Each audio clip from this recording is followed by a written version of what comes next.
Well. Many questions have been answered on when we're going to get some forward progress on the Chicago Bulls front office search, and Shams just dropped a major amount of news in regards to the Chicago Bulls getting official agreements and permission to interview several candidates that are already on front offices around the NBA. We're going to talk about it all and more right after this.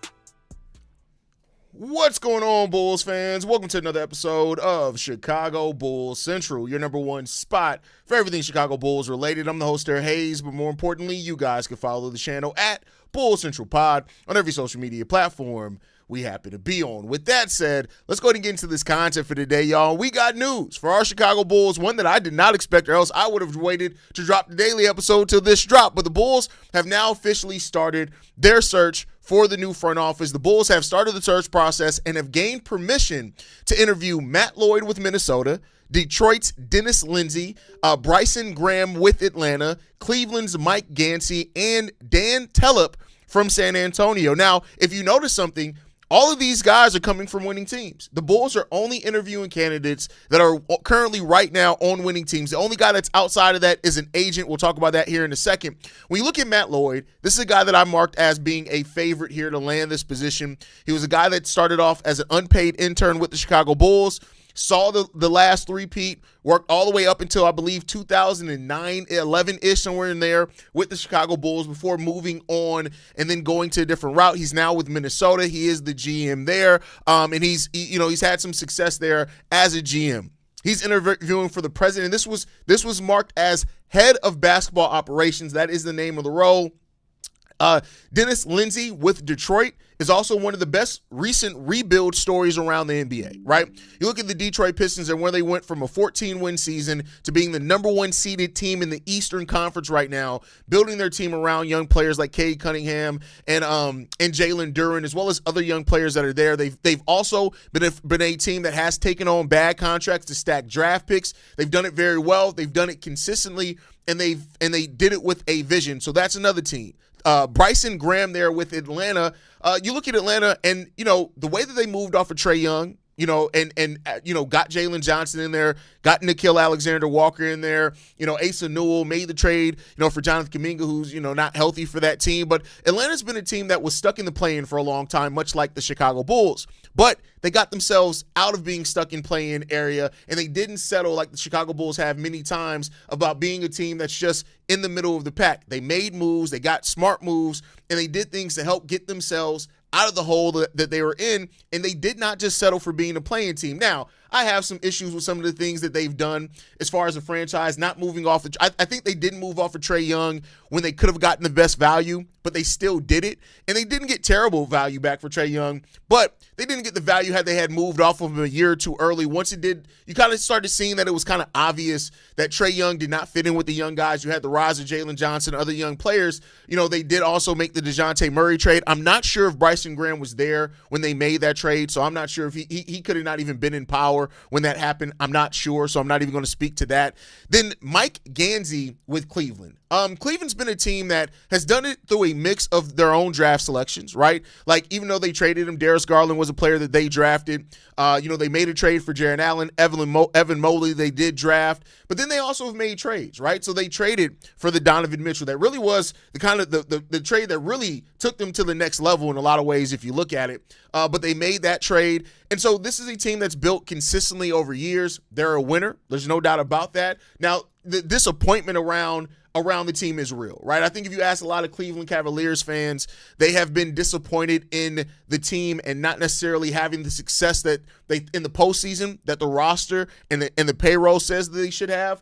But again, another team that was very aggressive about realizing when it was time for them to move off of, Darius Garland. They move off of him. They got a player like James Harden back that, they've technically been better on the basketball court when James Harden was there, but that's because Darius Garland was not healthy. And they've also dealt with some health issues and stuff around their team and stuff like that. So you still got to look at that and say they did some good things. I'm not going to give them the credit of saying like they're the end all be all or anything like that, but they have made some solid moves in regards to decisions around their roster, which has helped them be a better team, right? So you look at that with Cleveland. Then Dave Telep from San Antonio.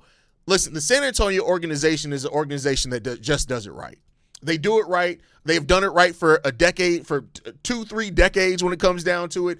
You know, they've had some seasons in there where they weren't good, but for the most part, you know, they've always been a good team. They do it through building organically through the draft. You look at what they have now. Yeah, they got Wemby, and they tanked to get Wemby. But outside of that, like, they've just built really well over years. They draft for fit. They also take best available when it makes sense. Like, they do a lot of things that make sense as an organization. If you're looking for an organization to kind of, you know, imitate their success, the San Antonio Spurs probably have one of the most, you know, replicable styles of success when it comes down to that. So, you know, there's all these names make sense for where the Bulls currently are, where they're trying to get to, and they're looking. It seems like they're looking around the league at teams that have done its success with building over time. And that's what it looks like there. The only person that's on this list that is not currently an exec somewhere else, it's the Austin Brown, who is the current head of CAA's basketball division. We've talked about this guy before. You know, he was initially mentioned by Dan Bernstein as well, but this is a guy that has the connections, right? While he has not run an NBA front office before, when you look at player relations, when you look at all those type of things, even agents have scouts because they have to scout out which player is going to be worth their agency and getting deals done and stuff like that. So from a business aspect, Brown makes a lot of sense. My question would just be, if you hire in him as somebody who has not been in the NBA before, been in the NBA front office, to me, you gotta pair him with an experienced GM, right? So if you're gonna give him the head of basketball operations role, I would love to see the guy under him, the guy that's gonna be the GM, have a guy that has some success if Austin Brown ends up being the guy that you're hiring. So overall, I like this list of candidates. I think it's a smart list of candidates.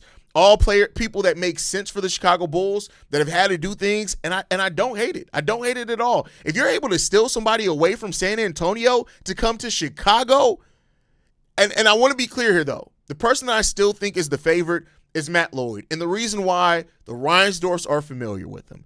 And as you can see with this search, with Billy Donovan, with Pax being involved in this search, I think this all leads itself to say that the Bulls may double down on people that they feel comfortable with. I'm not saying that Matt Lloyd's the wrong choice, even if that's what they're doing. But I'm just saying that's the reason why I kind of give the inside edge to Matt Lloyd. We'll see what happens there. We got Shay in the building. Says, hoping for the best but preparing for the worst. Not trying to be negative, but when you look at the history of the team, I guess what you mean, you can't say nothing but hope. I mean, yeah. I mean, that's fair. I don't think anybody can knock you for saying that you don't have blind faith in this franchise or this organization to do it the right way right now. I don't think anybody can blame you for that one. Anyone from San Antonio I would be interested in at least starting with the interview. Yeah, but here's the thing, though. You probably would have said the same thing about anybody from the Denver Nuggets when we hired AK. Success at one spot doesn't mean success at another spot. It just doesn't, right? So, you know, and Denver did it the right way for a long time. They built solidly well. They hired good coaches, right? So, you know, AK was – a lot of people love the AK hiring for the Bulls because of that reason. So I can't say that just because somebody's coming from a winning organization, it means that they're going to have success at a different organization. But, of course, you're right to have hope that's what that means. So you can't say not trying to be – oh, wait, hold on. Of these targets, who would you prefer? I would prefer Matt Lloyd or Telep, the guy from San Antonio, are probably my first or 1A, 1B for me. Matt Lloyd, because he does, and here's the thing. I look at it in reality. Whoever takes this job, I think, has to know how to manage the Reinsdorfs. Matt Lloyd would have saw some of Jerry Krause. He would have saw some of Paxson. He would have saw none of AK. But he would have saw people who dealt with the Reinsdorfs and understood how to deal with the Reinsdorfs. So that's why he's so high on my board. He's also done some good work with Minnesota. He just fleeced us for Io, for example. But Telep, just coming from San Antonio, puts him at a high spot for me as well. I'm not sure any of it matters if the new team can't fix the culture hustle. Good talent just leaves first chance they get. I don't say that. Did Kobe leave the first chance he got? No. Did DeMar DeRozan leave the first chance he got? No, the Bulls were just done with him. DeMar would have stayed here and re-signed here. Did Zach LaVine leave the first chance he got? No, he signed another contract here. Did Jimmy Butler leave the first chance he got? No, he signed another contract here. Did D Rose? No. Did Joakim Noah? No. Did Luol Deng? No. So I disagree that good talent leaves the first chance they get. A lot of time, good talent usually stays with the Bulls. The Bulls just don't build around them correctly. It's about being able to draft well. Who out of the group knows talent? That's a good question, but it's more than just drafting well. There are teams that draft well, but they don't know how to, like, for example, you look at a lot of the picks that Pax made, those players went on and became solid players. They just didn't fit on the team well, right? So you got to know how to team build. You got to also know how to get free agents. You got to have a relationship and know how to talk to agents. You got to know how to manage other teams. One thing that we heard over the last 3 years of our tours is that teams didn't want to work with the Bulls front office because they found it overly difficult.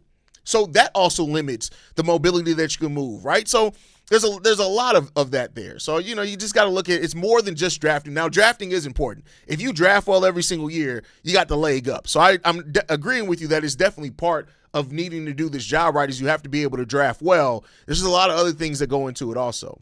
Hate that for us. Wolves got lucky to draft a great player. Yeah, but they didn't get lucky when they traded for Gobert, which worked out for them. They didn't get lucky when they moved off Karl-Anthony Towns, and Julius Randle had one of his best seasons there. They didn't get lucky when they got Nickeil Alexander Walker. Did they? Did they get lucky when they traded for Ayo Dosunmu? Did they get lucky then? Did they get lucky when they got Dante DiVincenzo in that trade also? Like, it's not just luck. Luck is always going to be part of it. Every franchise had luck because the draft is a lottery. It's not based off the record, right? So every team that's successful has had a version of luck. The OKC Thunder, part of the luck that they had was Shea turned into an MVP caliber player, and they moved off players while their value was high. So I'm not somebody who knocks luck. Luck is part of everything. Every single thing is part of luck.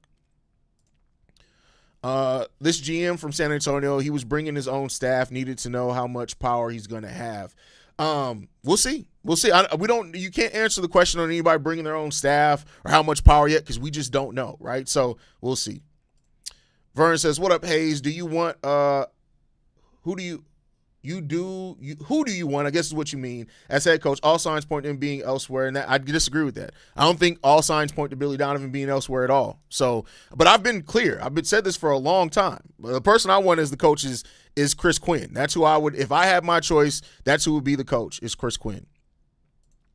I wonder how much of this list was influenced by Billy. Well, this is the list that the search firm gave. So I don't know if Billy has as much say on the list, but he may have a decision on who they hire, right? Those are different things. I think Billy's, if he decides to stay, he's probably going to sit in those interviews. He's going to give his perspective, but I don't know if he was, as much in the list when it comes down to that. We get Matt Lloyd, Io coming back. I wouldn't say. Where do y'all get linking these things that have nothing to do with linking each other? Just because if we get Matt Lloyd, it doesn't mean Io's coming back at all. I am both excited and terrified for this offseason. We get it right, and our future can change in as little as 2 years. We get it wrong, though, we'll be right back here in 2030. I mean, that's I say this. If the Bulls get this offseason right with the draft and free agency, it may not take 2 years. It could be the first year, but, I think ultimately just comes down to that is a risk you take with any change of front office or coach for that matter. It's just a part of the risk, the inherent risk of the job. There's just no other way around that, Phoenix. But I love this list. I'm going to do a more extensive video on this list tomorrow. I talk about each of the candidates and what their record, their history is, what their role has been, when they started making decisions, some of their draft history. So we'll go into more detailed on tomorrow's daily episode. I wanted to get this episode out to break the news, to give the list. And now that the Bulls have an official list of people that they're interviewing, I said it on today's daily episode. The Bulls have 20 days to make this decision. The NFL draft lottery is in 20 days. The draft combine starts a little bit after that, right? So I think on that you want to have your front office in place before the combine, because your front office exec is the one who goes to the combine. That's where a lot of the preparatory work for trades gets done. All the NBA execs are going to be there. You need to have your exec hired by then, and we'll see. Where do we get this Tim Ledger as the head coach? Where is this? Is this another one of those groupthink things that Bulls fans have started? I don't know if that's actually something that's going to happen. We'll see. Haize, I'm just capping, just want him back on the Bulls. A lot of people do, bro. A lot of people want him back on the Bulls. So you are definitely not alone in that, bro. A lot of people want him to come to the Bulls. We'll see. We'll see. I'm not yes or no. We'll see what happens. That's all I can say with this team every single time. We'll see what happens, man. BLP says good points. Appreciate that. Depending on what we do in the draft, Do you expect a quick franchise turnaround or Pistons? I don't know, bro. It could be depending on what we do in the draft. Could be depending on the combination. Like, if we get into the top 4, I think that lets it out. If we don't get in the top 4, it depends on who they draft, how quickly they can turn into the players that we need them to turn into, and also restricted free agency. Don't overlook free agency and what that means for the Bulls too, because those are going to be guys that have been in the league 4 or 5 years. So you're going to kind of that helps jumpstart some things potentially too, if that's what the Bulls decide to do. So, but on this video, leave your thoughts and comments whether you're watching live or after the fact. I want to hear how you guys feel about this list. Who stands out on this list to you? Make sure you guys are following us at Bulls Central Pod. You can send us any feedback, questions, comments, concerns, bullscentralpod@gmail.com. Lastly, if you want to leave a text message and our voicemail for the mailbag, the number to do so, 773-270-2799. We are the number 1 spot for everything Chicago Bulls related, but that is thanks to you, lovely and beautiful people. And like I like to end every episode on, go Bulls. Love you guys. See you right if you can, y'all. Peace. This has been a presentation of the Break Media.